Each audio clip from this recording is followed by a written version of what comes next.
There. Yeah. And we're live. Good morning, all. Welcome to the Daily Whatever Show. It is Thursday, which means it is Fine Feminist Hour here. And I am joined by my dear friend, the brilliant Dr. Amber Hull today. Good morning. Good morning. Thank you so much for inviting me to be here again. I love chatting with you. Oh my gosh, I love chatting with you too. And so does Kira. Can you see her little tail wagging I right do. I do. I'm here? such an animal person, and animals kind of like are drawn to me, which I think is like says something. So, Absolutely. She is drawn to these, the nature gnostics oh, that she knows I will bribe her with every time I go live. She recognizes the change in my voice when I go live and is like, now's my time. yeah, it's my time to be the star. I know, and it's her time to get her favorite treats. She'll come sometimes for two or three of them because she's so cheeky and she knows I'll do it. Um, Thrilled to have you here today. And today is one day before our 1 year anniversary here Oh, in the Daily Whatever congratulations. Show. Thank you. We're having a huge show tomorrow with 18 guests, and you absolutely would have been one of the people we invited. But I was like, you're on the day before. We are just going to have our celebration the day before, you and me. Amazing. Yeah, Um, I love that I get a whole hour with you. I know I get you all to myself, which is nicer. I am going to come here and just check the chat really quick and make sure we are connected because one wonderful thing about having Lawrence on the show, in addition to the fact that he's my best friend and brilliant, is that he runs the StreamYard and I'm always paranoid. Nope, we're live. We're good. Okay, cool. I'm always paranoid when I'm doing this that I'm like, we are talking into a void because I didn't do something right, but we Yeah. are all set up. I'm going to say a quick hello, all. And I'm going to say, please click the heart. I sound like such a YouTuber when I'm like, smash that heart. But when you do click the heart, we have noticed that we get far more people joining. Substack really looks to that as a measure of like engagement and oh, we should send this to more people. Even more so than when people are chatting, which you'd think they would look to, but Yeah. I don't rule the Substack world. If I did, I would do some things very different. Number one, Andrew Tate would be off the platform. But Concur. yeah, this would be another thing I would do. Oh, I see loads of hearts. Thank Yay. you, thank you, Good thank morning, you. everyone. Thank you for being here. Yay! So yeah, I'm thinking of this as the start of our first birthday party because it starts within 24 hours. I love I celebrate my birthday for a full week, usually when it's just my personal birthday. So you have absolutely been one of our most favorite and valued guests, that. Dr. Thank Hull. And you. it's so crazy because, of course, I've spent a lot of time reminiscing about what this last year has been. From, two kids from South Florida being like, we're going to just open up our friendship and start a podcast where we talk. Mhm, Um, and I don't remember how I first saw you on Substack, mhm. but I did, and I subscribed, and I was like, wow, this woman is brilliant. This is someone I'm learning from all the time. And then you had commented on an essay I wrote. And so I reached out to you, and then you ended up coming on the show. And I still have that starstruck feeling of like, I can't believe I get to start my day talking to Dr. Hall. Well, that Um, means so much to me. Thank you. Yeah, I love Substack, and I feel like I've found the platform where my voice belongs. And it's been interesting because my intention when I first started, I was like, I'm going to kind of like brand myself, even though I hate that like concept of like personal branding. Like, I'm yeah, going to brand myself as a sex educator and talk about, creative play and kink and communication and intimacy and connection and all this stuff. And I still talk about that. But last year was such a big year with immigration and, like there's so much changing in medicine right now. And there's so much you know, like kind of quiet aggression in the wellness industry and, people looking for answers. And for me, like sexuality is so intertwined with physical health and with mental health and with relational health and with confidence. And also, like, even though like I don't really like politics isn't really my thing, there's a reason that I immigrated, right? And Yeah. and these things and access to women's healthcare are viewed differently in different parts of the world. So I also have this sort of like, desire and, insight in terms of healthcare globally. And so I was like, I'm just going to sort of like be my authentic self and not Yes. always have the white coat on. Oh, And speaking in the doctor voice. So it's just been like, I like that you've stuck in there with me. And so many people who follow me have stuck in there with me as I'm sort of like, well, today I'm going to talk about this. And I'm like code switching a little bit on people. I But it's like, I feel like I'm being like honoring myself in doing that. And I love that people are hanging in there with me for the ride. oh my gosh, we're not just hanging in there. We're delighted about it. I think that's one of the I think we talked about this, you, me, and Lawrence, and that we were like, be all of you. Like that's one of the most fun parts of Substack to me. Um, I was marveling about that this week because for me, I publish one essay a week on Mondays, and a lot of my notes and my thoughts tend to revolve around that essay. I podcast about it once a week with everyone, once a week with paid subscribers at the very end of the week, where I talk about some of the reaction it got. And this week it's a really heavy one, right? I've been talking a lot about rape, and I'm intentionally using the R word and not calling it sexual assault because it's in regards to that CNN story I'm sure you heard about the online rape academy and how men are, yeah, it's awful, right? And so I'm posting all these things, and then in the middle, I'm like, wow, this week I discovered after all these years, I like rutabaga Mhm. because I do. And people were like restacking it, and engaging with it. And I posted a photo of my dog, like we can Yeah. come and show up and not have to be this narrow window of like, I'm a creator who writes a story once a week. Mhm. I'm just Dana, and I also am doing all of these other things. Um, Yeah, it's my dog, I think, is actually like more popular than I am. Like the little beagle has his own like following. He's very cute. He Wait, is. he or she? He's a he, right? I got two boys in the house. I'm the only Okay. bitch in the house. And I have the opposite where I have three pets and two kids. So I have Mhm. two daughters, a bitch, a little girl dog, and then a girl cat and a boy cat. So we Mhm. joke that the poor boy cat is so outnumbered. Number, It's a lot of femme energy in this house. yeah. Um, I'm realizing there may be people in the live who don't actually know who you are. They're probably gleaning a few things as we go. Um, and you are multi-hyphenate, as we've just been talking about, but would you like to introduce yourself and your publication a bit more broadly before we jump in and get into the good stuff? Absolutely. Hey, good morning, everyone. My name is Dr. Amber Hall, and I am a physician licensed in British Columbia, Canada. I'm a recent American immigrant into Canada. I practice women's health. I also see women throughout the lifespan. My youngest patient is 11. My oldest patient is 78.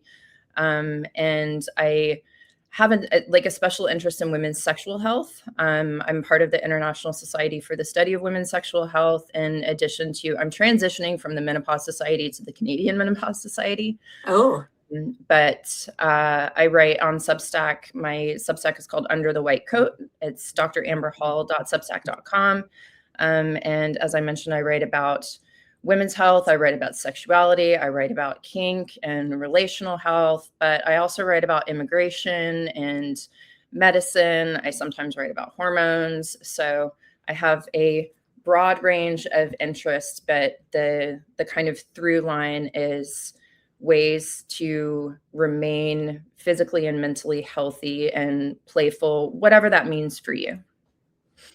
I uh, that is also in my wheelhouse. I love that you do come as this complete person. See, I told you she'd be back. What is Yeah. it? We're 10 minutes in. Kira, do you want to come say hi?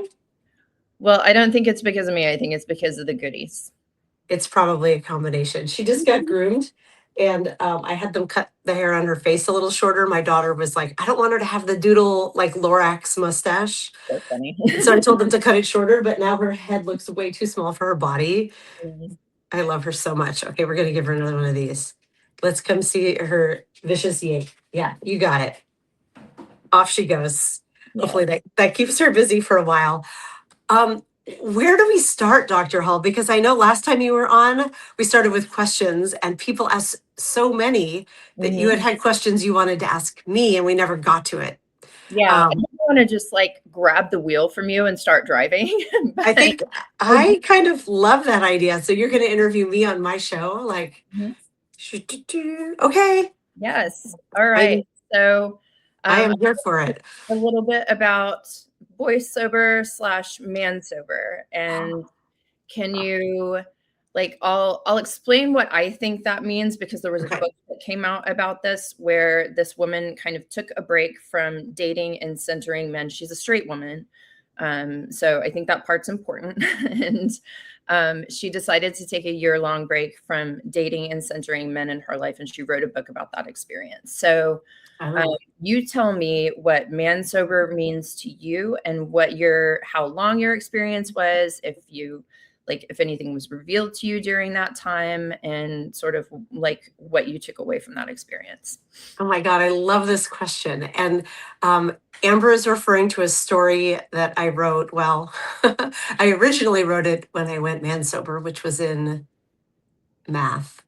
Gosh, it was 2 years ago. It was March of 2024. That was my man sober month.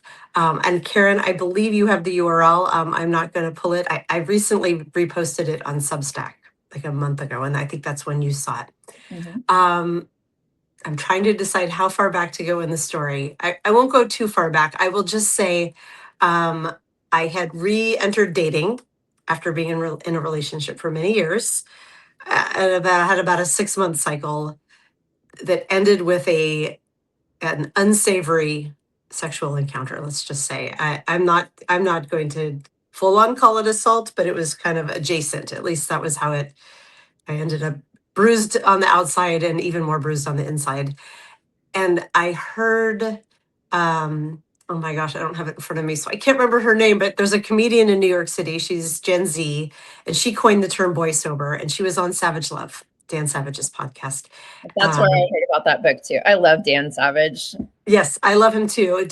Was it this actual, God, her name was Heather Woodard, something like that. I'd have to go look it up. But she was lovely. I follow her now on Instagram. And she talked about what it meant to her as a Gen Z woman, Mhm. that all the trauma the Gen Z had processed around dating and the different norms, and how she had grown up in this very repressed, Christian nationalist sort of home. And then as a rebellion to that became sex positive. And I'm putting it in quotes because what she came to realize was sex positive, the way it was being interpreted to her and a lot of her peers, was just say yes. It was very promiscuous, which I don't love that word because of the connotations of it. But she thought that in order to rebel against the one, she had to do the other. And what she came to this realization was that the sex she was having wasn't the sex she wanted to be having. And Mhm. it felt like she needed a mental health break. And so she went boy sober for a whole year. And it started this movement in New York, where she lives, of these women who were boy sober as a declaration for mental health and reclaiming one's time and bandwidth. And I heard this just as I was coming off of this very bad experience, was like, oh, this isn't quite me. I have a lot more lived experience than these young women do. And so I coined it man sober, and it was March, right? Early March when it happened. So I was like, I'm going man sober for March. I don't need a whole year off because I have known healthy relationship. I'm not coming from a Christian nationalist background, but what I kind of needed was permission to pause Yeah. because I feel like, and I don't know if you feel this way as well, but among my straight women friends who are not married or partnered, there seem to be two camps. And I'm in the smaller camp, which is women who are still actively seeking a relationship, who still want to be in a long term, sustaining monogamous relationship. And then there are my friends who are just like, girl, no. They just sort of opted out altogether. And I think when you're in your 20s, if you go out and you do things as I do, like you organically just meet men Mm. because you're young and cute, and most of the people around you in your age group are single. and it's easier. Maybe it's not anymore because of online dating, but at least that's what it was like when I was growing up. But now, if I don't make an active choice to keep looking and dating and trying, like I just won't date at all. And I was afraid of putting it down because I was like, I'm goal oriented. I'm like, this is something I want, and if I want, I have to go through these hard things to get to where I want to be. Man sober or boy sober, whatever you want to call it. It took hearing that to be like, you know what? It's okay to just pause. It doesn't mean a stop. Yeah. And can I take a pause and answer your question? Yeah. Because I think that when we're talking about like I'm looking for a, sustaining monogamous, heteronormative type of Yeah. relationship, and I'll make the distinction between that and kind of some other things that I see more in like queer land, poly Yeah. land, doing things a little like outside of the kind of expectation. Yeah. And there is the camp of like, I don't know, like I feel like it's a little binary to say I'm either Right. looking for I'm looking to fit this mold or I'm not. Right. Like there's a Yeah. lot of right ways to do relationship. And it's like what works for you, what works for the other person or people that you have agreements with, and what works in this chapter of your life. And that may Yes. be different and it may be always in flux. And so there was also another book that I read on the recommendation of Dan Savage called The Other Significant Others. And it Oh, talks about the importance of like platonic friendships and yes. like how often our platonic friendships are longer throughout our lifespan than many of us have romantic relationships. And Oh, so 100%.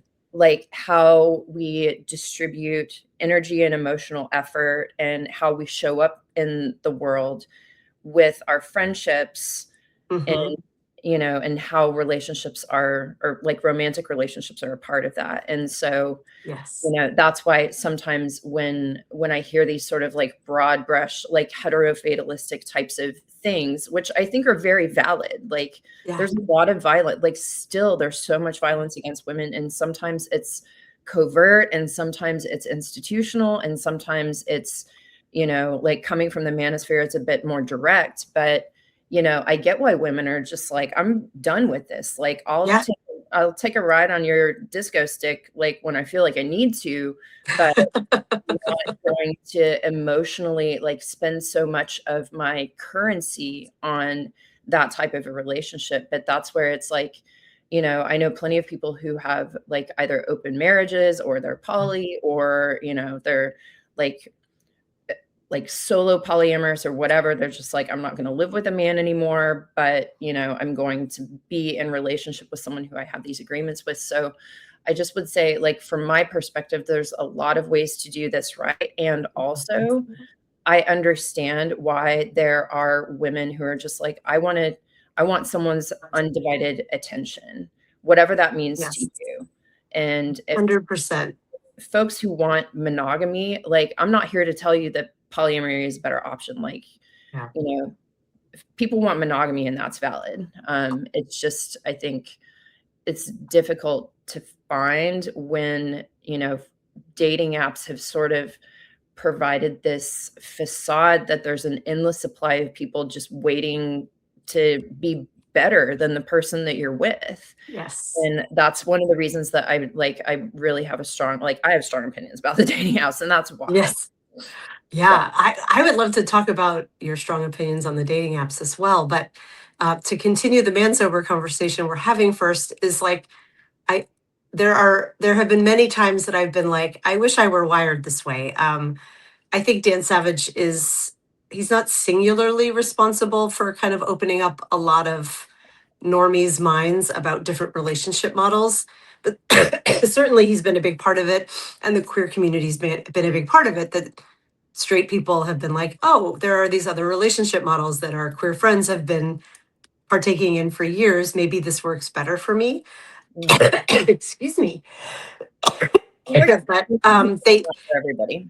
it is not for everyone, and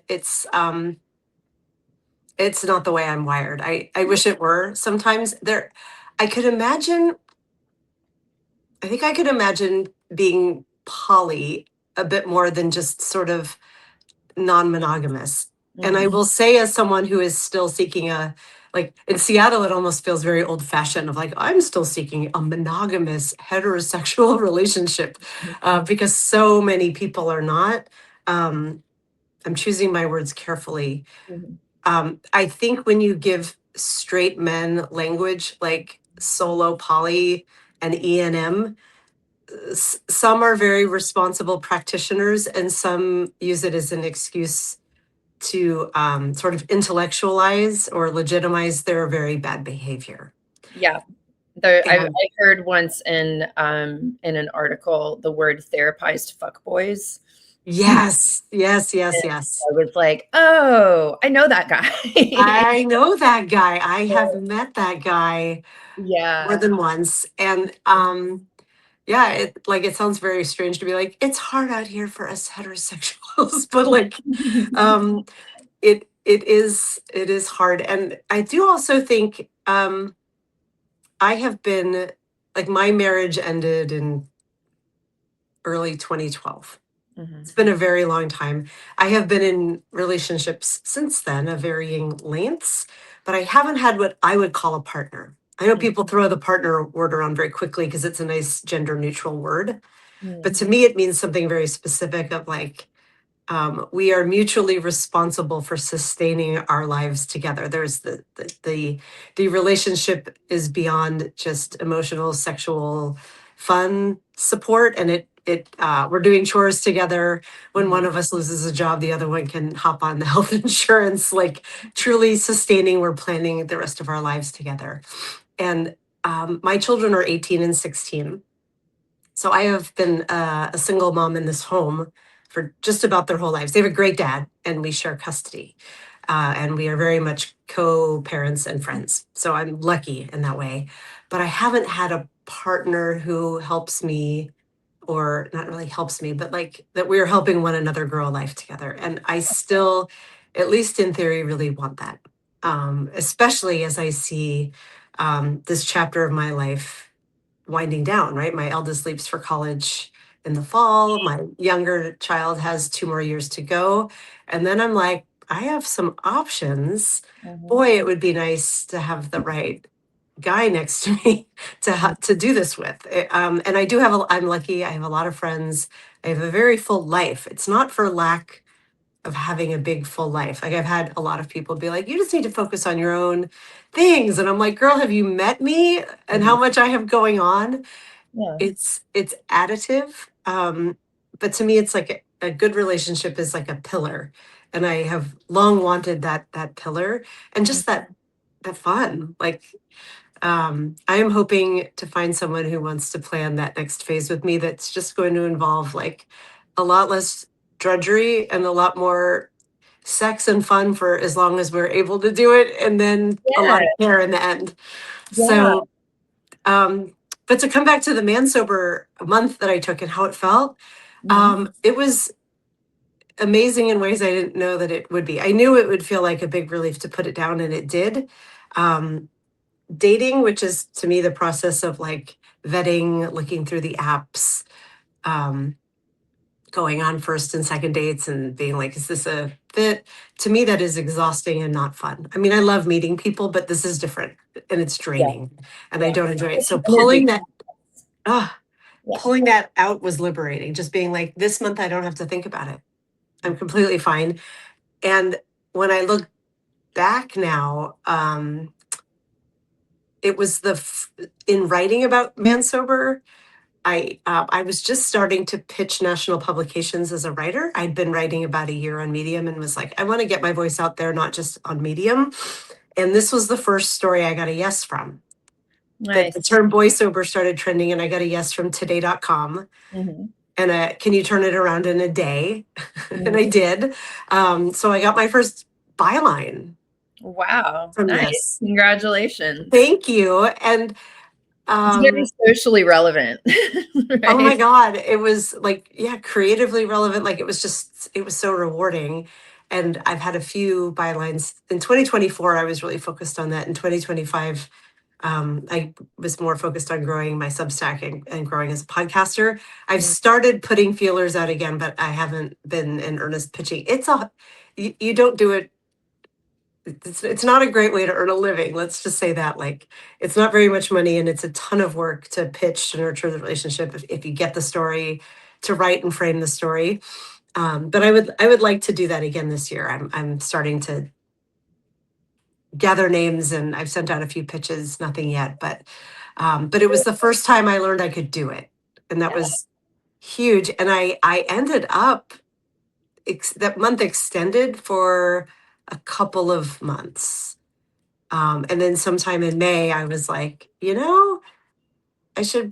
I think June, May, somewhere on there. I was like, I should probably start dating again. But I had also discovered the burnt haystack dating method in the interim. And we'll talk It, a little bit about that. yeah. I have a couple more questions on the man sober thing. Yeah. Yeah. Please go ahead. Yeah. So I'm wondering what prompted I'm going to go back into the dating pool. Was it like desire for sexual gratification? Was it desire for connection? Was it sheer curiosity? So that's question number one. And question number two is, what did you learn about yourself and your priorities through the process of going through that experience? Okay. I love these questions. Yes to all of those things. Um, and ultimately, it was that sense of like, oh, you should really get back on those data because, Yeah. again, if you don't, you'll wake up and be like, oh, I forgot to start dating again. Guess I never had sex again or went on another date again. I'm hearing a little bit of FOMO there. Like, what am I missing out on by not being part of this? Yeah, I mean, there was a bit of dread because I was like, oh, I have this sense of peace. Mm. But there was also this like, you want a partner ultimately, so you have to flip the switch back on. Yeah. And so I did, and I'm trying to like it was a long time till I had sex again after that. Mhm. Still, because yeah, that was a summer of a lot of not quite rights, Yeah. for various reasons. But I was dating in a calmer place. Mm. Like that was how it felt, was like, because I had hit that reset, I was like, um, I know I can go back to the reset anytime I want to. Mhm. I can be a bit more, um, just open to the experience of meeting men and having that just be a little less goal oriented and like, this is someone fun. I'm enjoying this. It's not a failure if this doesn't end up becoming a relationship. It's fine. Yeah.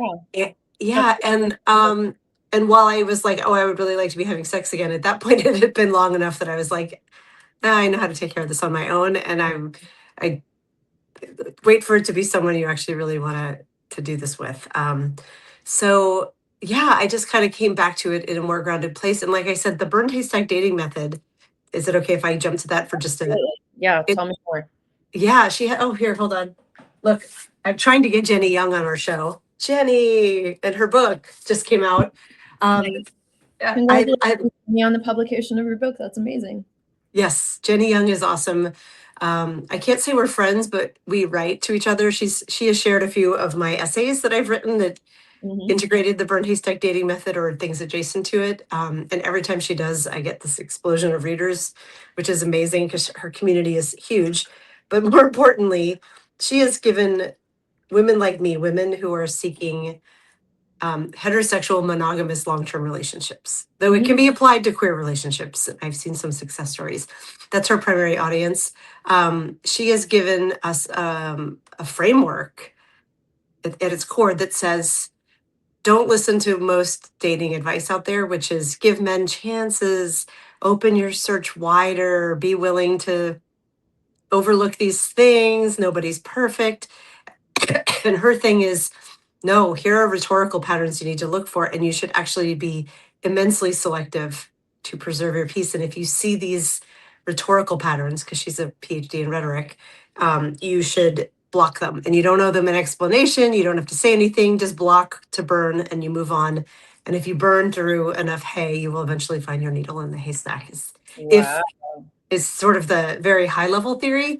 But she also acknowledges, like, if you are looking to partner quickly, this is not necessarily the right place for you. You have to be okay with being alone, Mhm. because she's like, I'm not, she's like, there is a shortage of men for the number of women who are seeking the same thing.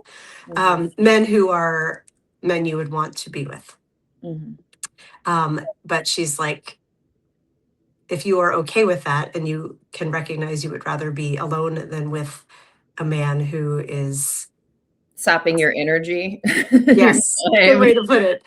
And Yeah. so that made it much easier for me to be, because I found myself being like, nah, well, maybe I should give this guy a chance. And it's not based on like, oh, is he hot enough or not? She would say, Oh, don't look to that. It's more like, um, if he can't put in the effort to do this, then you mhm. are going to see this later in these ways. So, Yeah, um, I was just reflecting on how a friend of mine actually that I met here in BC through her work on Substack was talking about how there should be like a gently used like community of straight women who are like, this guy is a really great guy. There was just no chemistry or like, for whatever reason we weren't drawn to right. one He another. wants kids. I don't, You but know, he's a, yeah, or he he's, has kids and I don't want to be a stepmom, but like this is a really yeah, great guy, like a recommendation site where other women can be like, girl, like 5 stars for this guy, just not a good fit for me. And that I exists online. There's a Facebook group. Is there? I see. I'm not on Facebook. Like I stick to my gut. There are certain things that I have really strong Yes. opinions about, and Meta is one of them. I am not on Yeah, Facebook. I'm not on Instagram, and you shouldn't be. yeah, I am. I've been on since 2006, and I just can't quite give it up. And now I promote my writing there. mhm, But the thing, with some of the things I love is there's one, I think it's called like Verified, yeah, at least locally here. The mhm, problem is though, it's mostly women posting about their friends. yeah, Um, because again, there's a scarcity issue there. And when they do post men, they tend to be much younger, which yeah. is fine, just not for me. But I was just about to ask. Someone wrote an article recently about dating younger and like this whole phenomenon of younger guys kind of seeking out women, in midlife because we're kind of like a little bit more like stable isn't the right word, but like settled and we kind of like have our sexual agency and like kind of have like I don't know. I'm turning 47 this year, like, and I feel like I have like a solidness, a groundedness, and like a confidence in my sexuality in a way that I didn't in my 20s. for And, sure, for and sure. I think that like MILF porn has played a significant role in that, Oh, no question. which squicks some people out. Like, porn is what it is, but like, there's this kind of increasing recognition even among some of the like women patients that I take care of that are just like I want to date a younger guy because like they don't have the like their erections function and Yeah. b like they're like playful and down and especially if they're like have been in grad school or whatever, like they're smart, they're fun, they're like you know Hmm. like a cotton candy. I know that sounds patronizing and I don't mean it to, but like They're I think like cotton candy. men have been dating younger women for like since time immemorial.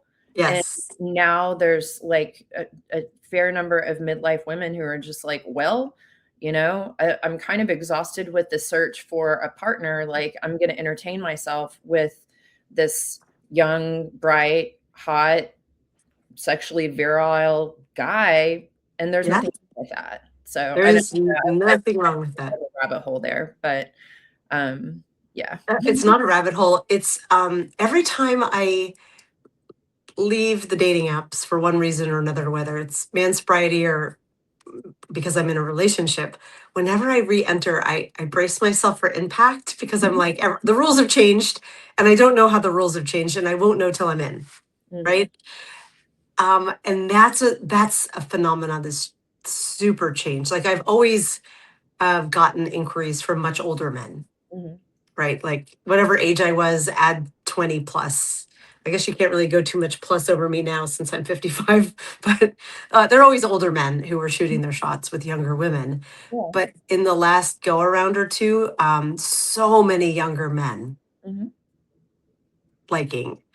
And um, I haven't gone down that path much. I really prefer dating men who are really close to me in age. And it's because I'm dating with intention, as the kids like to say these days. And I like to I like for my person to be in my age group, to have had similar life experiences. Um, and that doesn't tend to happen with men who are much older or much younger. I can feel the cultural gaps. I am very Gen X. Mhm. And I've dated men who were like older or the youngest boomers, and I can feel it. I can feel that they're older than I am and that we're off culturally. And I've dated men who were elder millennials, and same, Mhm. I can feel it there. Lawrence has asked me about this, especially during my very prolonged dry spell as I was in this. My last relationship ended in 2020, August of 2023, and there was um, almost a 2 year gap. Like it was a long, long time for me, much longer than I'd ever gone. And he was like, "Go find a younger guy, Dana. Have some fun." And I was like, That "I'm sounds like not. some solid Lawrence advice. Hard. What else is your gay best friend going to tell you, right?" And I was like, "I hear you, and also no." Like, hold on, I'm going to adjust my position here on this wooden chair that's not very comfortable and try to get taller. I'm feeling very short because we're in different places on the camera. I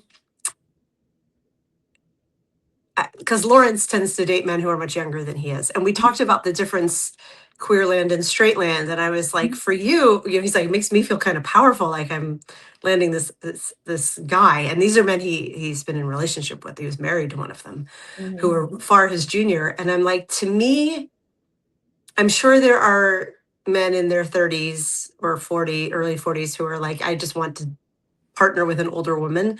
But I suspect most of them, yeah, they're watching MILF porn and they want to take an older woman for a ride Mhm. because they know there's already a reason to end it, right? This is never going to really be a thing. It's just going to be a lightweight thing. And Oh, to me, it feels a little fetishizing in a way that I'm not comfortable with. And that's just me and my weird approaches to it. that's totally valid, and I think there Yeah, is a fetishization of that because of yeah, the trending porn, and also yes. I've just found that my sort of like broader friend circle I've got, and my patient base, right? Like as goes from like, I wouldn't say that I have adolescent friends, but like I have friends that are like in their 20s, Sure. and their insights and probably closer to the age of your teenagers, like they're really insightful and kind of like savage in handling the world in a way that I'm like, the world is both more gentle and accepting of different perspectives, whether it's queerness or anti-racism or thoughts on capitalism and just political engagement and stuff like that.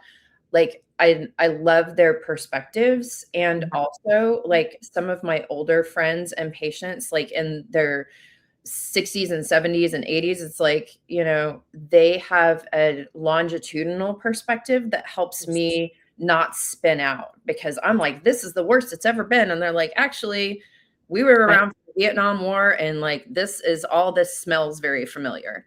And so I think that like at least in my social circle, Yeah. I just have really kind of like intentionally expanded both, from a, gender queer, like non-vanilla perspectives kind of thing, and also a variety of ages of people that I'm Mhm. friends with. And I think, I don't know, I just like, I feel like I'm a better version of myself for the variety of Yes. people that I engage with, and it's super fun. And also, I understand wanting to date someone who's kind of in your same season of life, who's like kids have Yes. flown the coop, and you can go and travel together and experience new things together, and Oh, snuggle and be bored together or be alone together in the same space. Like, all of that is totally real and valid. thank you. I agree with you. I feel like I've always been a bit of an age chameleon. That's a Yeah. weird term, I know but what because I ran a music website when I was in my 30s, everyone who I was, most other people who were out at the shows and in bands and yada yada were a good decade or so younger than I was. And I'm still friends with a lot of those people. And now, like, it's so interesting. My kids are getting to an age, like, my daughter's 18, and of course, she's my child, and I'll always be her mom. And also, like, it's so cool to be like, we relate really well as people, and with some of her friends, same. And some you of them not as much, but I'm like, well, right, this is because they're just fully fledged people now. They're not little kids. mean. And some of her friends, I'm like, we're simpatico. And I learned so much from them. Um, and I also have friends who are older than I am who offer different perspectives. I also work in tech. And so I'm like the total Mhm. grandma in the office. But it feels good to have people who I'm like, oh, you completely feel like my peer, but in actuality, you're 25 years younger than I am. Yeah. And yeah, I think it keeps one's mind a bit fresher and brighter. Would I be receptive to a 38-year-old man who's like, I think you're amazing and I want to make a life with you? I mean, maybe, Mhm. sure. I mean, if it's we're the right person, I just I come with a lot of levity, but I also am like very much my age. Mhm. And in a partner, I don't think that that is likely. At least of the men I've seen approaching me on dating apps, I'm like, oh my god, no, absolutely not, sir. Yeah. Um, you do not have the. You need to be at least this tall to ride this ride, and you are not meeting that bar up here. So, speaking of fetishes, I want to Yeah. ask you, and you can Mm, reveal to the degree to which you're comfortable in okay. revealing this. But you know, and I'm going to tie this back to Dan Savage too, because he's like, oh, by like 3 to 6 months in, you need to lay your kink cards on the table if Yep. you're a kinky person. And from my perspective, that's a little like duplicitous, because if someone is kinky, like, I Hmm. would want to know that off the bat, because to Yeah. me, like, differences in libido, sexual interest, open-mindedness to different types of play, like, that to me is foundational. And if Yes. someone has something that I'm either like, "Ew," or that I'm like, "Yay," I wanna know right up front. And so what's your take on that? Because I also understand, especially for, straight women in a violent world, that if a guy Yes. comes at you and is like, you know, "I'm really into this thing sexually, like, is this something that you're down with?" That might, like, go straight into your burnt haystack. So talk to me a little bit about, like, what When to reveal? to sort of put those cards on the table. That's a great question. And I'm Thank trying to, you. yeah, because I hear your point and I hear Dan Savage's point. Mhm. What Dan Savage's point is it doesn't show good judgment to show up for a first date and be like, here's a list of all my kinks. Let's lay all the cards on the table And when there are someone's like, my yeah. latte, right? My latte hasn't arrived yet, sir. I don't need to know all of this about you. But Yeah. on the other hand, do you want to go through the time and energy and investment of several months in and then having a deal breaker? Mhm. Um, I think I'm answering this on the fly. I think it depends on the extremity of the kink, and Mhm. it depends on the non-negotiability of the kink. If and I will preface this by saying, like, I'm not I don't know how much I want to. I'll just say it, like, I'm not super into kink. It's not. I don't go on sites like Field. So I am I'll on, like, also my follow-up question for you, just so you yeah. see where I'm going with this, is Okay. how do you define kink? What does kink mean to you? Because for some people, they're like, it's like goddess worship. For some people, it's tantra. For some people, it's threesomes. Like, You know, the Yes. definition of kink is very much in the eye of the beholder. So maybe it was a little bit unfair of a question for me to say, like, when do you Right. reveal this? And maybe the better question is like, how would you define kink from your perspective? And maybe Oh, that's a better I question love to these have early questions. in a relationship, right? Is like, what does kink mean to you? Like, what are you into? Because again, Yes. like tying this back to queer land, it's like there's not an assumption of who's a top, who's a bottom, who's what goes Right. where in order to achieve orgasm. There's much more of a Right. conversation around like, you know, what are you into, and does what you're into match what I'm into? And Yes. you know, I'm not on Grinder, but I would imagine that Lawrence, if he were here, would weigh in a bit on this too. But that Yes. is sort of like I think a little bit more fundamental in queer land than it is Yes. in heteronormativity. So take the mic. Okay. Yeah, Dan Savage would agree with you about that. He has said that, like, with, with two men, the very first thing has to be a, like, what are you into?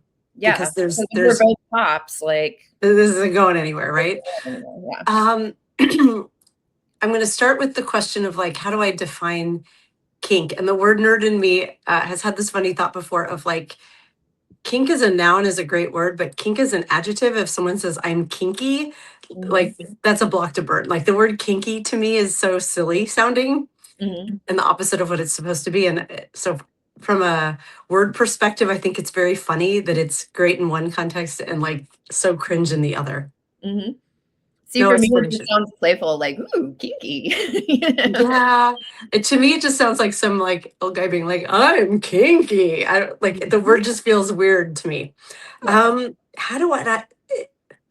I think if someone is leading with the word kink on a dating app, and keep in mind that I'm only looking for heterosexual or possibly bi men, Mhm. because most of the men I've dated have, like, a little hetero flexible in them. That's just what I'm drawn to. I Like, think a lot of people do. yes, We need to normalize that. yes. Um, so with that presumption, if a man is coming at me before I've even met him and is talking about kink, I'm like, this isn't going to be a good fit. Like, you are going to have proclivities that, I'm not going to be your person, probably. Mhm. Um, but then I'm also not comfortable with a guy who is just coming to me with very vanilla sexual content before we've met, before we've established trust either. This is also part of the burnt haystack dating method. If they are sexual sexual at all in their profile or in their early communications, you block to burn, because this man is not serious. Mhm. Like, there is a presumption of, and yes, we all love sex and are here because sex is on the table in a relationship. um I have described myself as not into kink, Mhm. because, um in my mind, when someone's coming forward and saying kink, I'm picturing that they're going to events. There's usually ropes involved. There's very specific play Mhm. and power dynamic that is not me. Mhm. That said, like, once trust is established, like, what is Dan Savage calls it, GGG, like, good Yeah, given good game. game. Yeah. I love that expression. And I do love that he's clarified it of, like, that does not mean you do everything your partner wants to do. Yeah. It just means that you're like, oh, well, let's talk about that. Yeah. And that would be like, I am enthusiastic about sex. Yeah. Open And to suggestion without being like, yes, I guess, judgmental or kink shamey. right, Yeah. exactly. And so, to come back to the first question of, like, when would I want to know? Um, Not in the first few dates, even though it might feel a little bait and switch. Mhm. Um, I want, like, first and foremost, to see that a man has good judgment and is relationship minded, because that's who I am.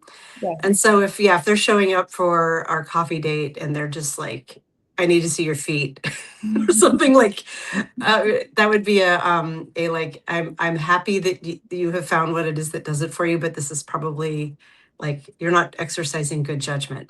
Yeah. But I think, also for me is, like, I wrote a story about being demisexual in onboarding dating, but not as an identity recently. And I can form enough of attachment for things to become sexual pretty quickly. It's not like I am definitely not on the asexual spectrum. Mm-hmm.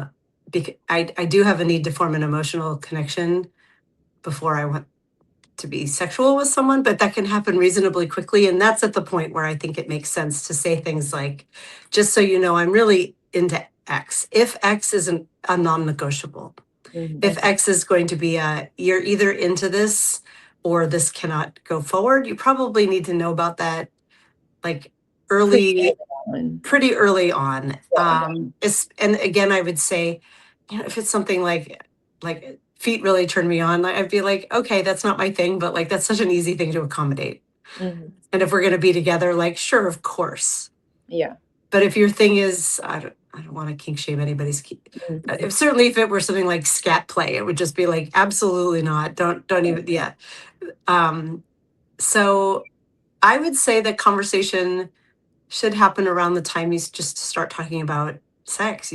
If there's like, talk about STI testing, talk about, yeah, when you're dating and you're both parents, talking about like the how and the where is this going to happen.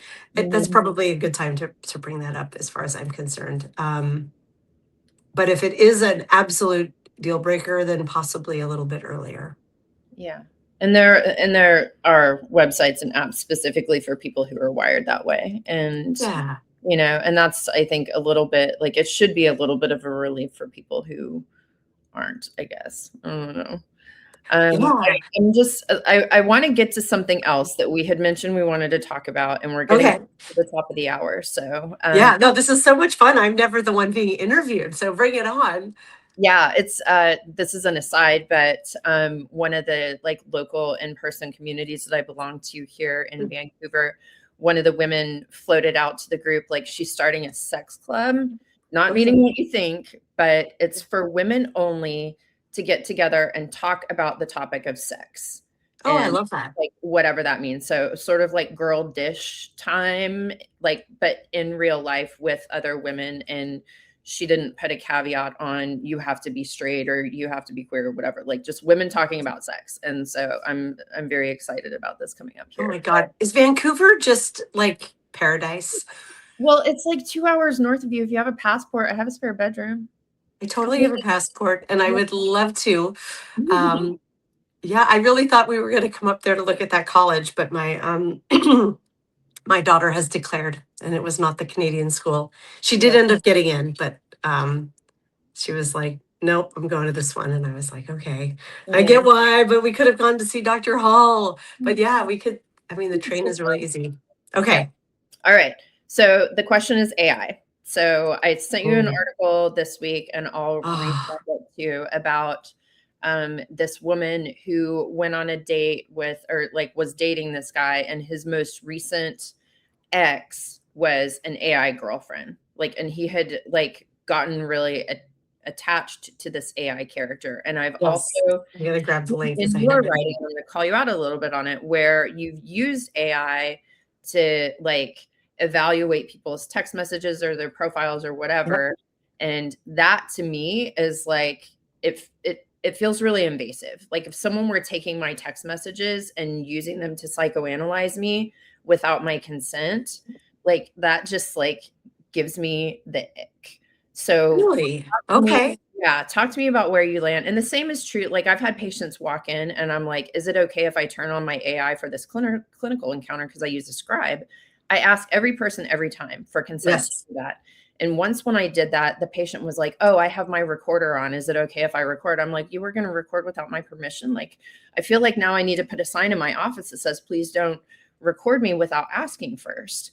So to me, it feels like the surveillance state overstepping into these social encounters in ways that I feel like are non-consensual and a little insidious.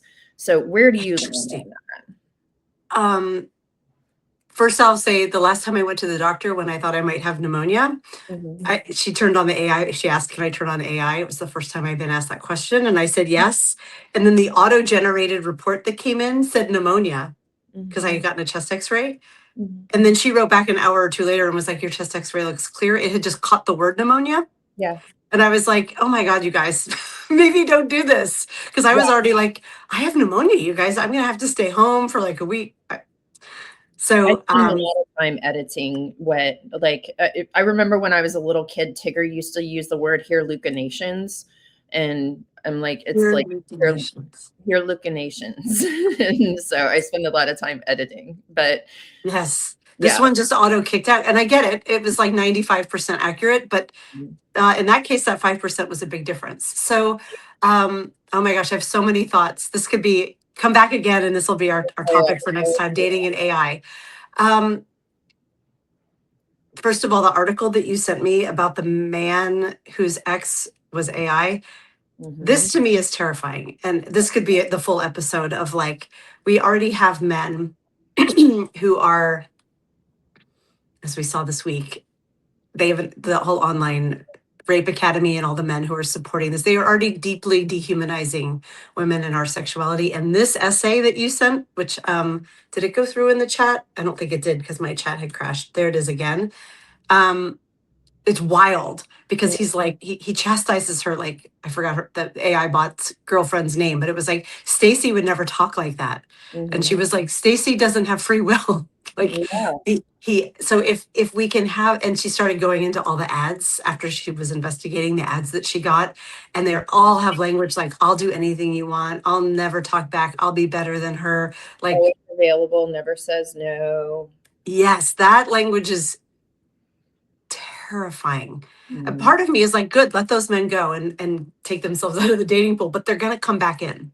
And Yeah. then that's the expectation. And then those, Creep.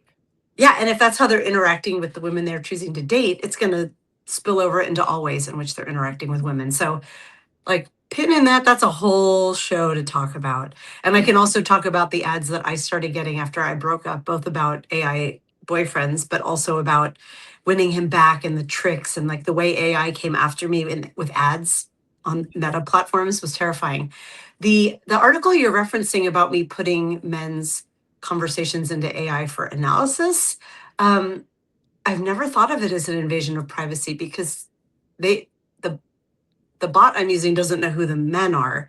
Mhm. I will give a little background for anyone who hasn't seen the story, which I'm not going to go pull because we only have a few minutes left. But it was me becoming a less reliable judge of men and their intent because of my hypervigilance that's Mhm. well earned after all these years of dating and witnessing bad behaviors. And so I turned to AI for pattern analysis because that's something AI is really good at.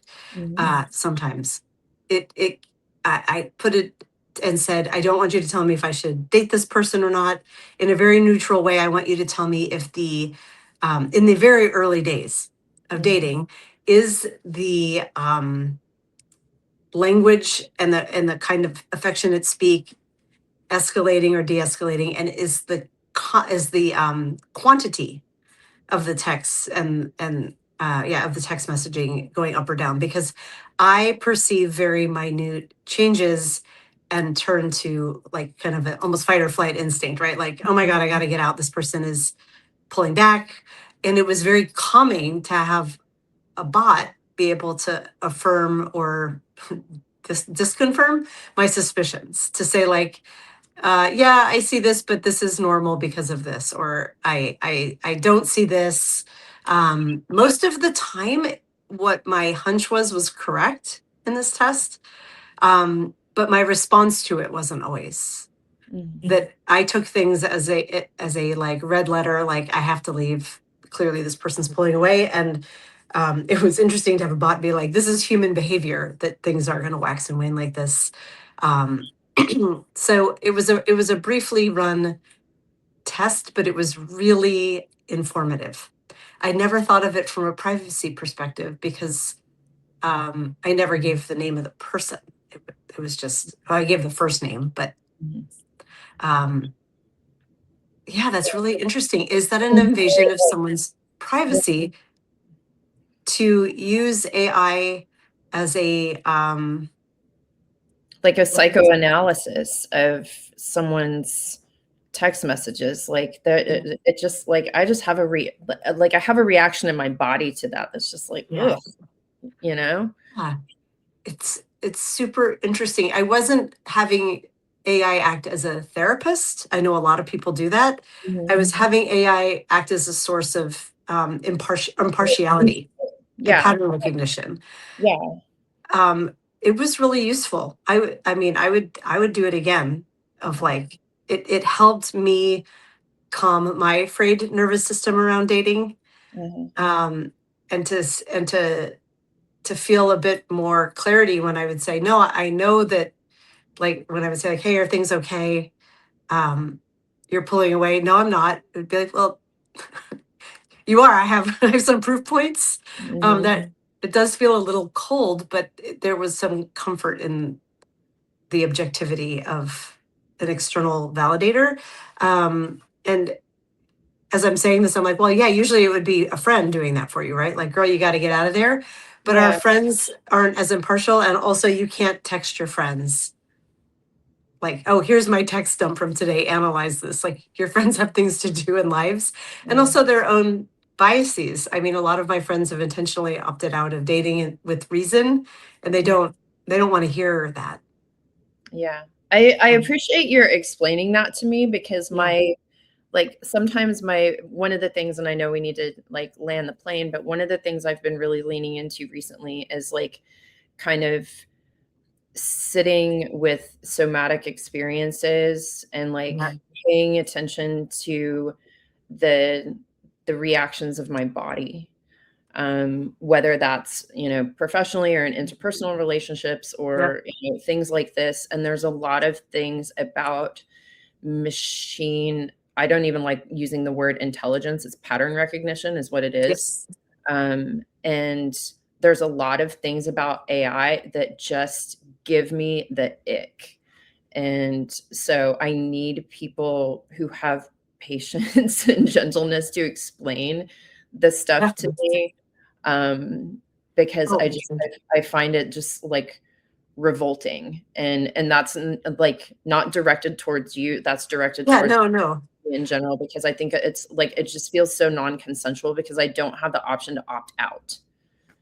Right. If I were, I don't know, bringing it with me and recording our dates with people not knowing, like then it's getting into creepier territory. I've heard about how those new meta glasses can like spot you on the street. And if the person wearing them is like, I like her, can be Mhm, like, boop, boop, boop. And it would be like, that's Dr. Amber Hall and she lives here. And mhm, here's her Facebook, but you don't have a Facebook profile. Here's her mhm, Substack. yeah, That's creepy as fuck. mhm, The difference with AI also might be in my like in my day job, I like there's no choice. I have to know how to use it and to use it responsibly or I will lose my job. Like yeah, there are no options being given. And so it's um I completely understand the resistance and I also have seen a lot of the benefits of it in mhm. terms of it being an aid and a tool. Things like it is unquestionably though something that needs like deep it's the word I'm looking for, governance that it doesn't have. And I that feel is, like I'm wrestling a dragon on this, and I have like a I have a yeah, list of asks in terms of guardrails, but again, that's a yeah, topic for a different day. it is. And I fear like the idea of like, I want to go back to a time before it. Like, I think that ship has sailed. Mhm, It's more of a like adapt or get left behind feeling that I'm carrying, at least in terms of knowing it, knowing how people are using it, understanding the cultural implications, understanding the environmental implications. Like we need to stay aware, but I think the idea of like I'm just going to opt out, like um, it's going to be very increasingly hard to do. Um, I mean, we need to know that men are opting for AI girlfriends and what those girlfriends are like. I didn't even know it to the extent of this essay. I put it here. I'm going to put the chat in here again. Put the link in the chat again. mhm, Y'all should read this story mhm, because it's wild. mhm. And of course, I know that there are online girlfriends and boyfriends, and we've laughed about it. There's a cafe now in New York where you can take your AI on a date. Mm, And that's I'm I not. don't I see now. I'm like, am I kink shaming by saying that? That's no, you're well, not kink shaming. I yeah. think, though, I do think we need to proceed with care. Like there was a story a couple months ago that I think it was ChatGPT. They did an update, and when they did, every time they do it, I guess it changes the model. And in the model that they were replacing, there was more opportunity for emotion coming out of the bot, and a lot of women, in particular, had fallen in love. I Mm, shouldn't even put that in quotes. They were experiencing love with mhm. their AI person. And they knew this update was coming in. It was Their Valentine's Day AI Eve. with their AI technology. AI is not a Yes, person. sorry. They were, yes, you're right. They're with their AI. And on the eve of Valentine's Day, it was going away and it was being replaced by this next model, and they weren't able to go back. And they were grieving. Like there was an Mhm, article about it, and people were picking fun at these women and how pathetic they were. And I'm like, I do think we need to proceed with care because these tools are designed to be addictive and manipulative. mhm. I, tongue in cheek, when I wrote about leaving ChatGPT, said I'm breaking up with ChatGPT because it's what it felt like in a way. Like Yeah. we are we are still human, Mhm, and when there is a bot that is replying to us with words that sound empathetic and interesting and cognitively stimulating, we are responding in a way that is human. Um, and to simply dump off the user and be like, you're look at these pathetic women is not kind, because there's a reason why it happened. exactly, and it goes back to the violence that you were talking about before and the needle in the haystack and all the like, of course, people are turning to technology, and also people are Yeah, spiraling into psychosis and dying by suicide as a result of this, and so that's yes, where it's like, like I really need to check my own revulsion, like, reaction to this technology, and also show some empathy towards the people who are using it yeah, for reasons that are very much related to everything else that we've been talking about. So yeah.